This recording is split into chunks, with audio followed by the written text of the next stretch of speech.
I think if somebody made a TV show and had Eric Moeller as the central character, people would say, this guy is too good to be really believable. I mean, he is the real deal. He's a wonderful human being. Eric is a very principled man. He listens first. He's a very successful entrepreneur. Patience, grace, and a very even keel. His organization has to be one of the best places to work. When Advertising Age named us one of the 10 best advertising agency workplaces in America in 2012 and again the last year in 2014, it was a great source of pride for us.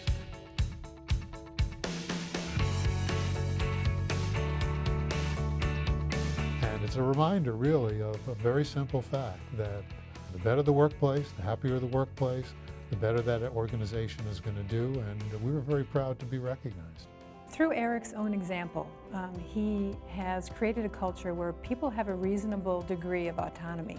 And because he listens, he's able to provide better answers, better advice. I've been with Eric for 40 years, and I saw from the very beginning that Eric had his eye always on the horizon, being in multiple markets, being more than an ad agency, having a public relations capability. We started out with one office in Syracuse. We're 9 offices now.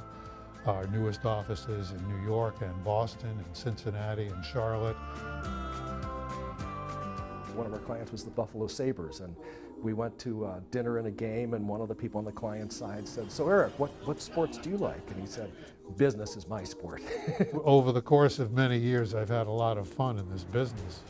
I recall certainly Hathaway shirts, famous for being the man in the eye patch, created by David Ogilvy in the early 1950s.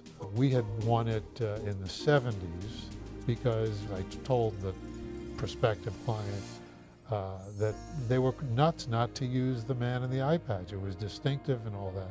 About a year after the campaign began, I got this letter from David Ogilvy from his chateau in France, writing to him. And as I recall the note, he said, "It was a brilliant campaign, and it was brilliant that you brought it back."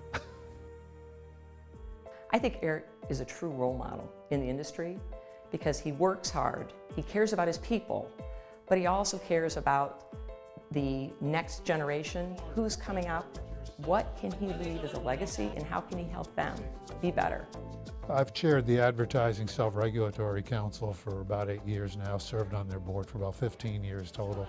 And I enjoy it for a very specific reason, because the Advertising Self-Regulatory Council, working hand in hand with the Federal Trade Commission, identifies advertising that ought not to be running in the marketplace and does something about it.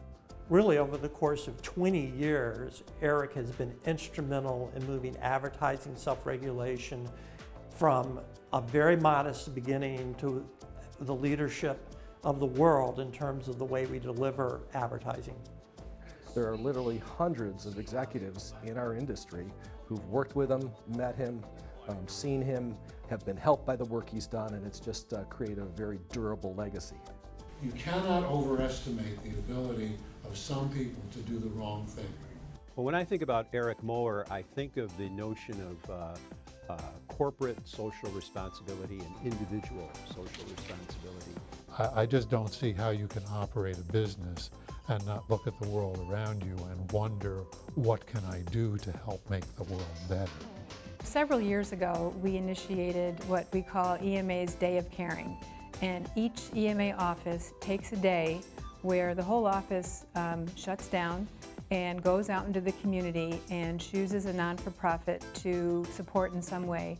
I am a native of Central New York, and Eric Moeller has, and Judy by his side, has quietly shaped this entire community. And the fabulous thing about Eric and giving back is he does not want recognition. When I think about how SU contributed to my success, I have to say that I came to SU as a know-nothing, and I left SU as a know-something.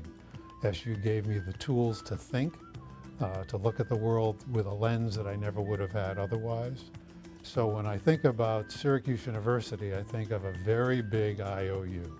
Eric is probably a role model for what a really engaged and philanthropically minded alum should be. He guides his philanthropy in a way that really helps us to achieve preeminence. The Eric Moore Advertising Forum has turned into probably a national premier speaker series. Eric, thank you. He wants to put the department's name on the map. So the commitment is right there. My own organization has many SU internships every semester, every year, for many years in a row. Whenever I have an opportunity to help a recent graduate make a vocational connection and get that first step in their career, you gotta feel good. He has probably launched 100 careers or more, and I know that he keeps in touch with many of them, and they become lifelong mentor relationships. The greatest gift Syracuse University gave me is my wife, Judy. We met at SU because I know that she's changed my life. She's made me a better person. Now with 47 years under my belt, I think the more you give, the better things are in life. He's just got a set of values about corporate responsibility, about the way that you treat employees, about the way that you handle your clients' money. It's resulted in strong financial performance and a lot of very enduring client relations. I always thought Eric would have been a great mayor for the city of Syracuse, and I still wish he would run for that. Class.